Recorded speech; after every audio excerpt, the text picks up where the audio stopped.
All right, so in this session, we are going to talk about the timeline that we'll follow, the schedule. We'll go over the outline of the exam that you are preparing for. Session strategy means that I'm going to tell you how these sessions are going to be conducted. Then, related to that is what is my expectation of you. And then I'll address a couple of frequently asked questions, and then finally some administrative information. So this should not take too long. We'll do this and then we'll jump straight into the course.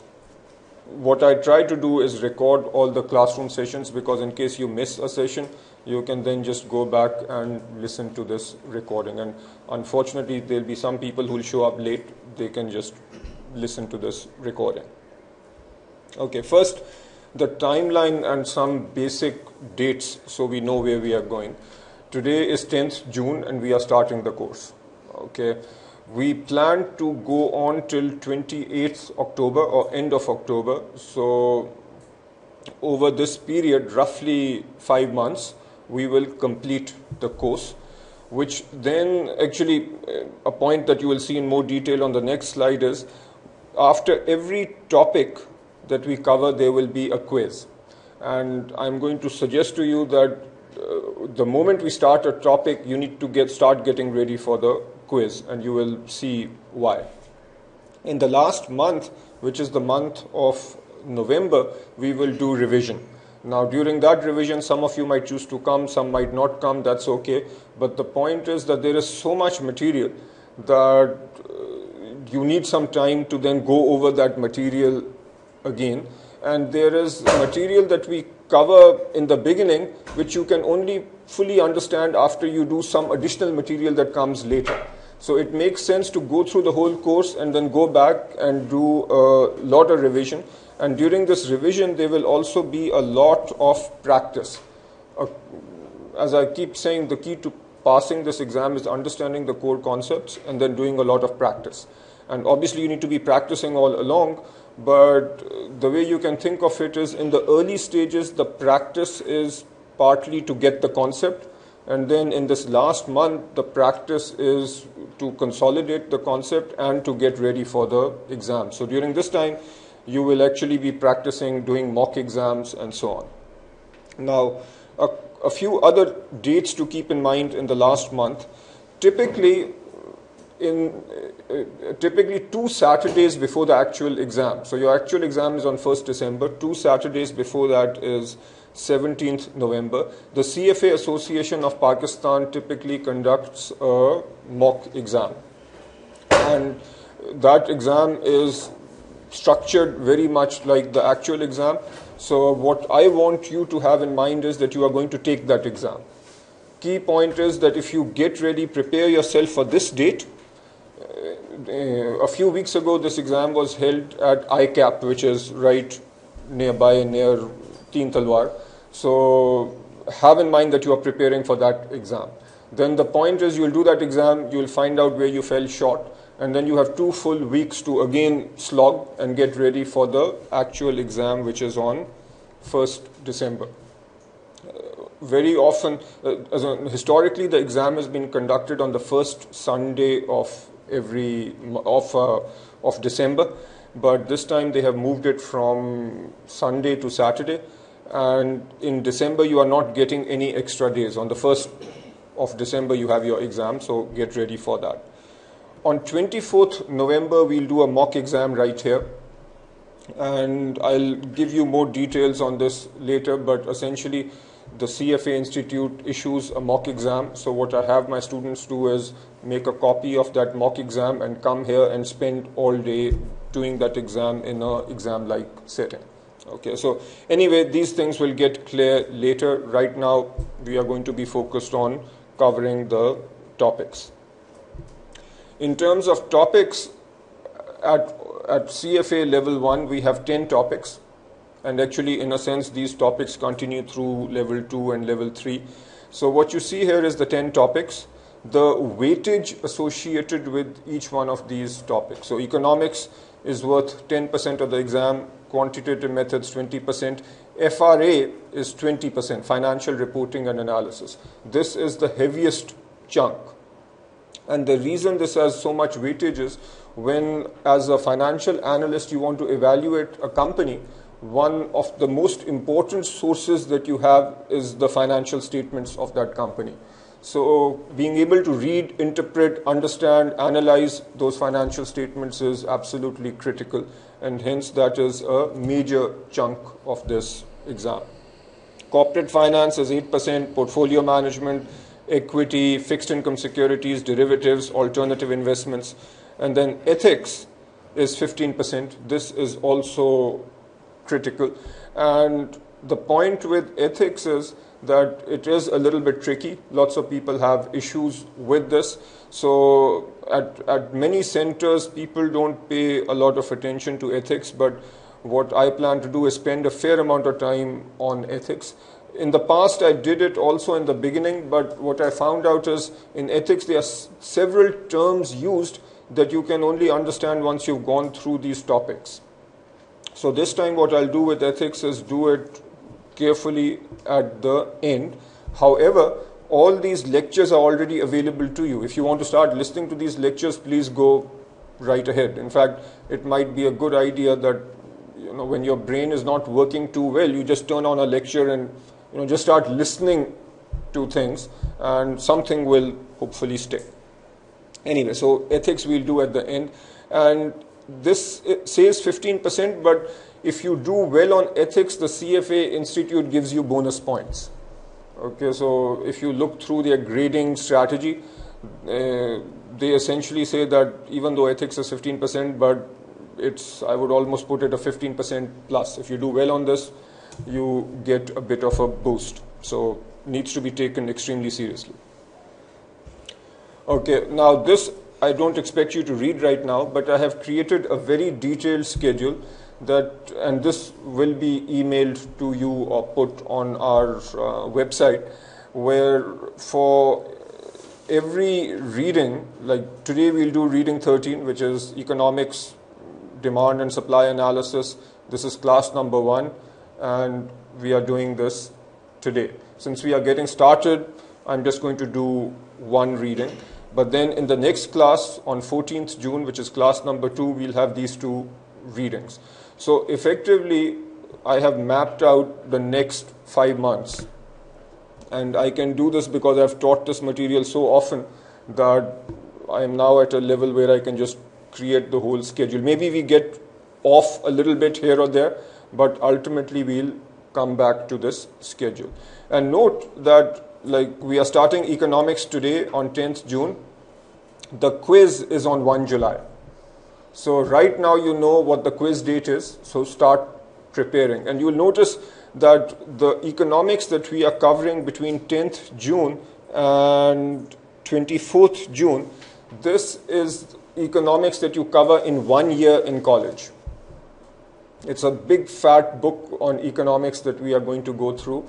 Now, the way I'm going to teach it, I'm going to cover the core concepts, and if you have studied economics before, it's going to be relatively straightforward. Like those of you who are from, say, IBA, most of this material you will have seen before. If you've not seen it before, then this is going to be a very rough month. But you know when the quiz is, so start preparing. If you have issues, you can always see me after class. Okay, so anyway, keep that in mind. Just like we have the schedule for economics, we have the schedule for quant, where the quiz date is announced, then FRA, corporate finance, and so on. Okay, so anyway, a PDF document with this full schedule is going to be shared with you. Plus, you will get these slides, so you will have the schedule here also. Okay, now a little bit about the exam itself. Your exam, as I said, is going to be on 1 December. So on 1 December, you basically need to block this whole day for the exam. The exam is conducted in 2 segments. The morning exam is from 9 a.m. to 12. And essentially in this exam, so it's a 3-hour exam in the morning, and then in the afternoon, you have another 3-hour exam from 2 o'clock to 5 o'clock. So there is a 2-hour lunch break. Now both exams follow a similar format. You are going to get 3 hours, and there are going to be 120 questions in the morning exam and then 120 questions in the afternoon exam. And this is the sequence that's followed. The first 18 questions will be from ethics, and they actually suggest how much time you should spend.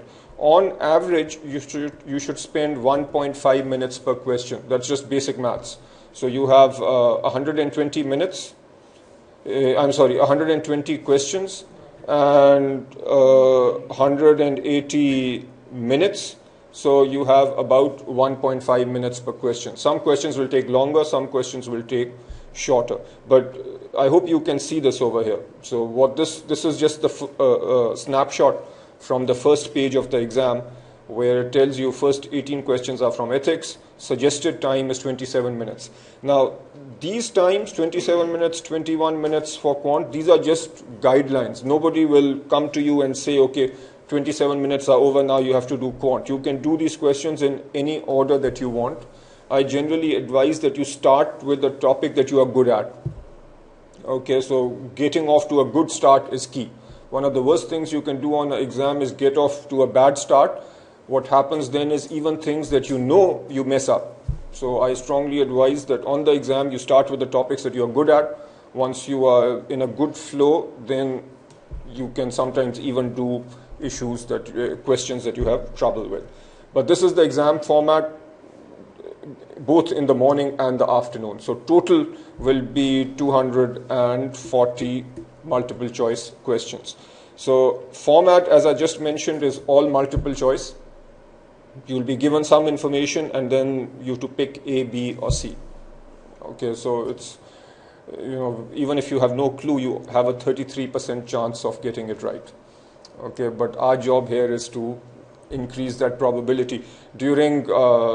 As we go through this material, one of the items we'll also talk about is exam taking strategies, and more specifically, how do you solve CFA oriented questions.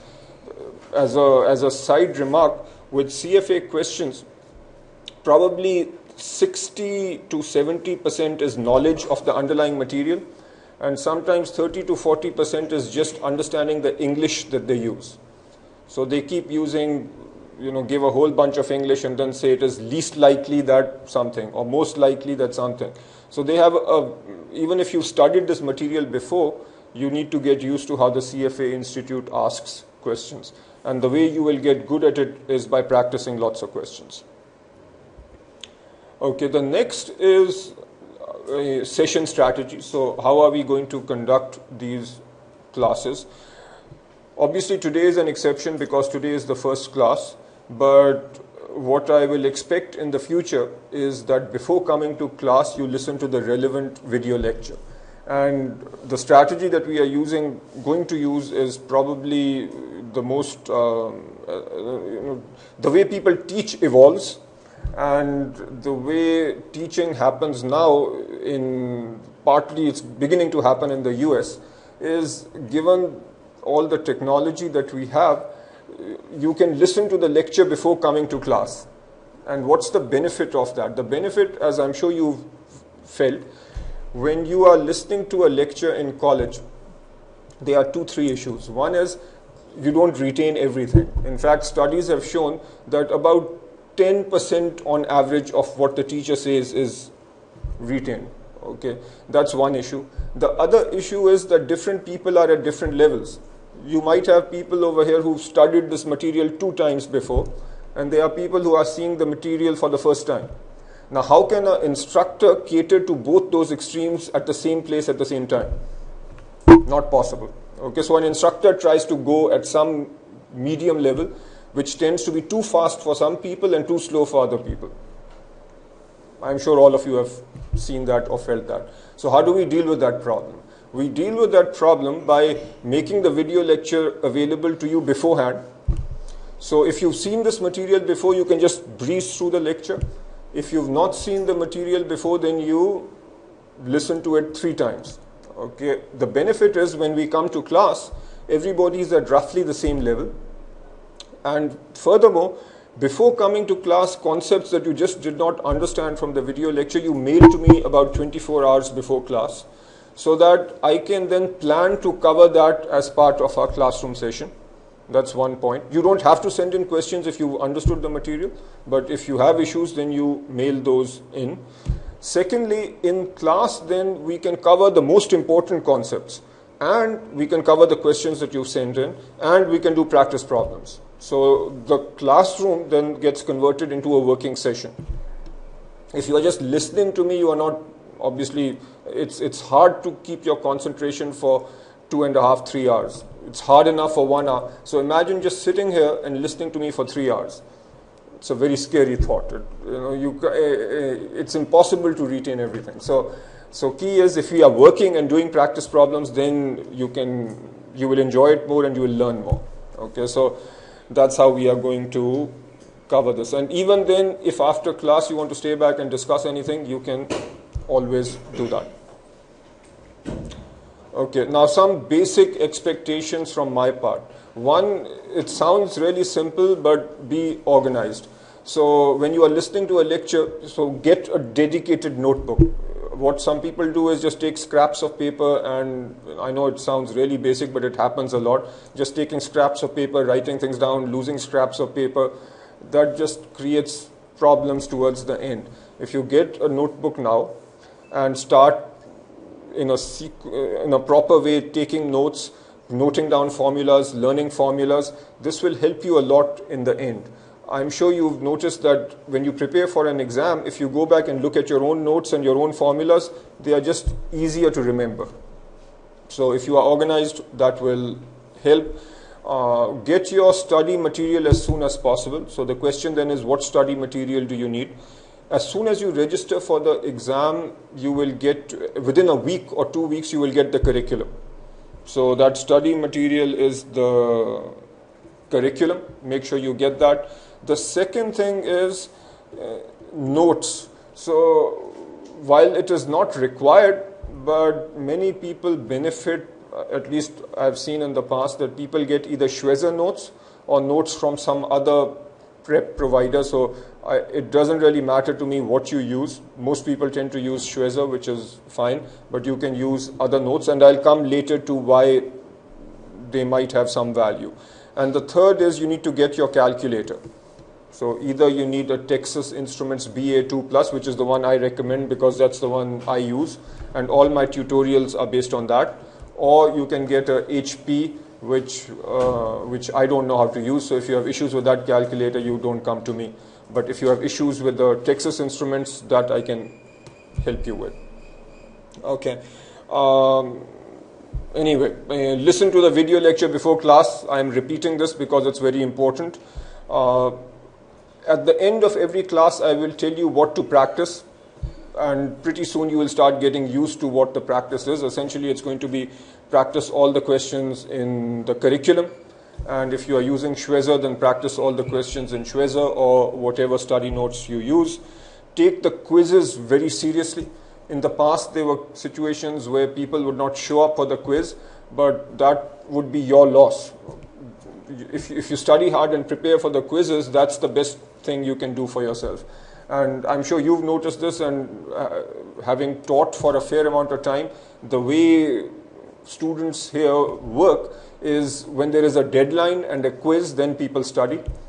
If I am relaxed and I just say study when you feel like studying, chances are most people will not study. So right up front, you know what the quiz dates are, so you need to work hard and be focused and take these very seriously. Okay, now coming to some frequently asked questions. So these two probably are the most frequently asked questions that I get. So, sir, how much should I study? Now, there is no single answer to this question. As I was saying to some of you before class, there is a range of backgrounds over here. How much you should study depends on two variables. One is your background knowledge, and the second is your, either I should say intelligence level or the ability or how fast you pick up concepts. Okay, in terms of background, some people might have done a BBA in finance, and they would have covered about 70 to 80% of the content that is in the CFA curriculum over the 4 years that they spent in college. Others might not have seen much of this content. Now, clearly, the amount of time that needs to be spent varies from those two extremes. Roughly speaking, I'd say that somebody who has studied most of this material before can pass the exam by studying for about 150 hours. Whereas those who have not seen much of this material before might need to study between 500 to 600 hours. So there is a huge range, and you will find out for yourself. The second point is some people pick up concepts fast, some people pick up concepts slowly. Okay, there is not much we can do about that. If you pick up concepts slowly, that just means you need to listen to the lectures more often. And having the video lectures again is a big advantage, because if you don't get a concept, you can pause, rewind, play, pause, rewind, play. Keep doing that until you get it. And then if you still don't get it, you can work with me after class. Okay, so anyway, that's the range. But the key point is this: after every class, I will tell you that, look, you need to go and practice these questions. Today we will cover, let's say, elasticity of demand, income elasticity, and so on. If you've seen this before, it might take you 15 minutes to do the questions. If you've not seen this material before, it might take you 4 hours. But you need to do what I tell you to do. Okay, no matter how long it takes. So that hopefully answers how much to study. But no matter what you do, try to be regular. So if you are getting the concepts, maybe half an hour to an hour a day. If these concepts are new, then maybe 2, 3, 4 hours a day, depending on where you stand. Okay. The other question that I keep getting is, should I use the curriculum or should I use Schwezer? Curriculum is basically 6 books like this that you will get when you sign up. And Schwezer is study notes, which are a summary version of the curriculum. So in terms of number of pages, the curriculum, let's say on average, each book is roughly, I think, about 500 to 600 pages. So times 6, you have about 3,000 pages. Schwezer summarizes all this in less than half the number of pages. And that's why most people here who don't like to read too much like Schwezer, because Schwezer summarizes reasonably well. Okay, so that's why most people also get these notes and they read this rather than the curriculum. The other issue with reading the curriculum is, given that the material is so long, people sometimes get lost in all the English and miss the concept. So Schwezer tries to just zero in on the concept. But the problem with Schwezer is focused on what's called learning objectives, and sometimes the flow is lost. And sometimes Schwezer misses some stuff from the curriculum. So what I try to do in these lectures is I base my lectures on the curriculum. So when you listen to the video lectures, you can actually have the curriculum open in front of you, and the sequence of the lecture will be with the curriculum. So what I try to do is maintain the flow and the rhythm of the curriculum, but I keep highlighting the most important parts in there. So in essence, even if you are reading from Schwezer, but listening to my lectures, you are then getting a sense for the curriculum. The other thing, as I alluded to earlier, it is essential that you do all the practice problems from the curriculum. At the end of every reading, there are practice problems. You must do those. Also do Schwezer practice. Schwezer practice problems are called concept checkers, so do those, but you must also do the curriculum. Why is it so important? The answer is that the people who wrote the curriculum are the people who are making your exam. So it is just logical that you do their questions. Schwezer helps, but as you will notice over the course of the next few months, Schwezer questions have a slightly different flavor. So that helps, but the key is curriculum questions. Plus, the curriculum has several very good examples, and it is necessary that you do those examples, at least some of them, and I will keep highlighting which examples you should do. So the answer to this question, should I use curriculum or Schwezer? My answer typically is use both. Okay, you don't have to do either or. there are benefits of both, use both. And Schwezer again I use as a generalization of study notes.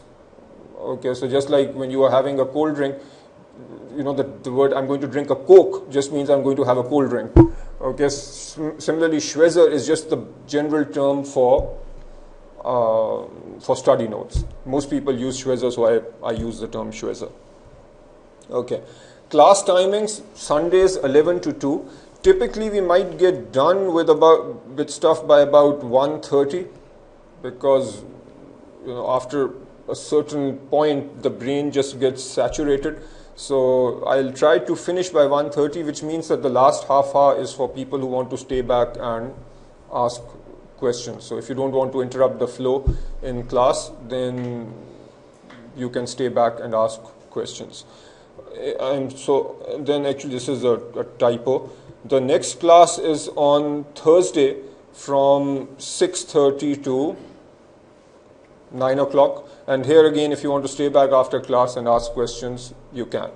Punctuality is important, so try to be here a little bit before start time, so that, because I'm always going to start on time. So if you sometimes miss the first few minutes, then you are constantly trying to catch up. Or if you know you are going to be late, then it's all the more important that you listen to the video lectures first, otherwise you might be a little bit lost. I know that some people are working, and at times because of traffic or other reasons this might be tough. So if you are going to be late, even more important that you listen to the video lectures. Some basic administrative information.